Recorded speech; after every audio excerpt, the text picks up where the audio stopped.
Alright, ladies and gentlemen, welcome back for the final match in this best of 3 series. It's a tournament matchup, a lot on the line here. Both of these players, boiling it down to just one game. Winner takes all. Liquid.Ret here, the blue Zerg player, spawning at the bottom left position of Tal Darim Altar. The player spawning to the top right, very far away from his opponent, we have Hoso San, formerly known as San Zenith.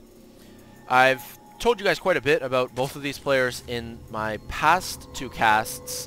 Of course, Game 1 and Game 2, obviously. And as such, I kind of want to talk a little bit more about the map, as San putting his initial pylon down just at the choke point of his natural expansion. This particular map, Tal Darim Altar, way wide open, 4 Xel'Naga watchtowers in the middle of the map. It is, of course, a 4-player map. And San Zenith is could very well want to secure a natural base quite quickly here. It is actually very easy to secure your natural.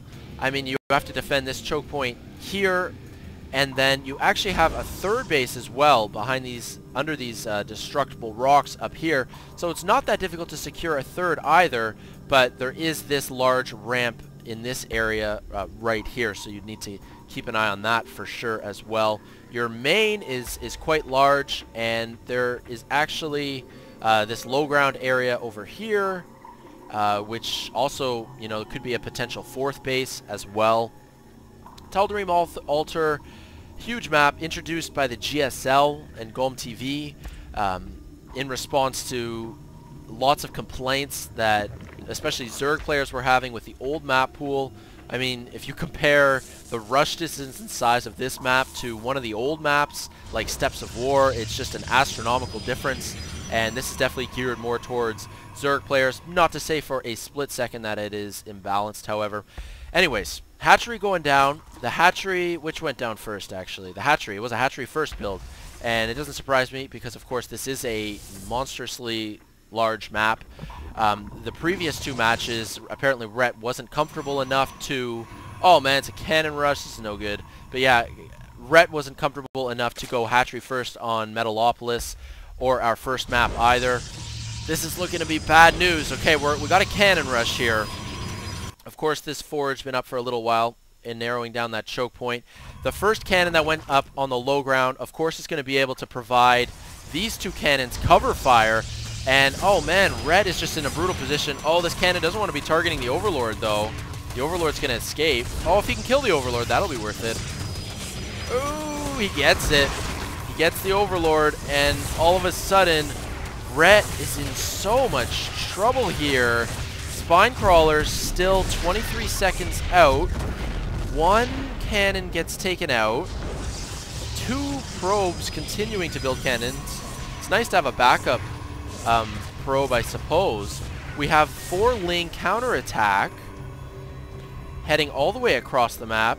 We have another cannon going up at the choke, but I don't think it'll be up fast enough. We do have a spine. Spine's very strong against cannons, but not when it's 2 against 1, although one of the cannons is focusing down the hatchery. Yeah, this is looking really... Oh, he walls it off! All of a sudden, Ret is just in an absolutely dire position. I can't imagine what he's going to do from here. I mean, if you're getting cannon rushed and you lose your natural hatchery, that is basically GG. If San wasn't able to wall off right here in time, and these 4 Lings managed to get into San's main, that maybe could have turned the tables just a little bit. But as it stands right now, Ret is in a really bad position, although he does have a slight supply lead by about 4 supply. Natural expansion going up for San. Very well defended. It's going to be quite a while before the Zerg can break this wall off here. Cybernetics core going down as well. I'm really wondering what actually is going to happen here. The Zerg player has more resources and slightly... Well, the income tab is actually very close, although the Zerg player is getting twice as much gas as the Protoss player is. This Nexus now nearly complete. More photon cannons going down. We're going to have 3 photon cannons covering this wall off, and they are, well, they're covered by 2 pylons. And these cannons are just idling down here. Lair tech is nearly complete. Well, actually, I was looking at the top bar. Lair tech halfway complete. 1 queen out already. Going to continue the injections, and here we go. This is what you have to do. This is a good play, I would say. Liquid.Ret putting down an anonymous 6 o'clock expansion. It's very unlikely that San is going to scout this really anytime soon at all. And this is the type of risk you need to take if you want to get back in the game. If you fall behind, you got to take a risk to try to claw your way back into it, and that's really what we're seeing from Ret here.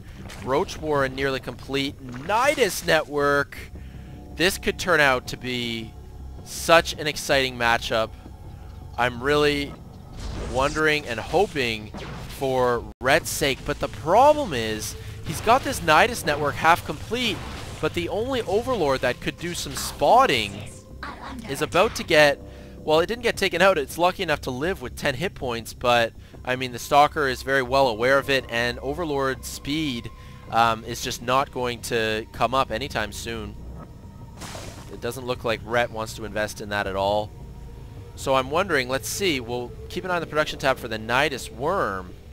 He's building 8 roaches, and where's he going to want to put this Nidus? I'm wondering what he actually... Okay, so the Nidus Worm going up over here. 1 Stalker heading into the Zerg base. And, okay, Ret sees it. He's going to want to move those queens so that he can... oh, is the Stalker going to spot it? Yeah, the Stalker has spotted the Nidus Network. So, let's see what happens here. 1 queen in the Nidus as well. Waltzing very slowly to the front door. Now, what's he going to do? How is this going to work? What is going to happen here? It's just not enough. It's just not enough. And, I mean, with this kind of crazy wall off and this many cannons, yeah, it just wasn't going to work. Maybe if Ret had had an Overlord in position to sneak a Nidus somewhere in the main base of San, but San also had excellent pylon spread in his main so that he could spot any Nidus worms going down as well. A very effective cannon rush. Not a lot else to say about it. San really picked his spot. He picked it well, and he pulled it off. And unfortunately, it doesn't look like Ret's going much further in this Stars War tournament. So that was a pretty sick series. I really like the strategies that these guys used. Some unique play, some cheesy play, but nonetheless entertaining games for sure. So I certainly enjoyed this best of 3. Maybe I'll look for some more pro Korean best of 3s or tournament matchups to cast for you guys. Let me know what you guys thought about this match. Stay tuned for more. I've got some exciting announcements coming in the next week or so. Really excited to share with you guys what's upcoming next weekend and whatnot. So stay tuned for those. If you enjoy these videos and my commentary, definitely subscribe. Click that button right above this video. And if you want to keep up to date as well, you can follow me on Twitter, twitter.com/HunterStarcraft. Great. Thanks a lot for tuning in, guys. And I look forward to casting more for you guys soon. All right. Great. Thanks a lot, guys. Peace out.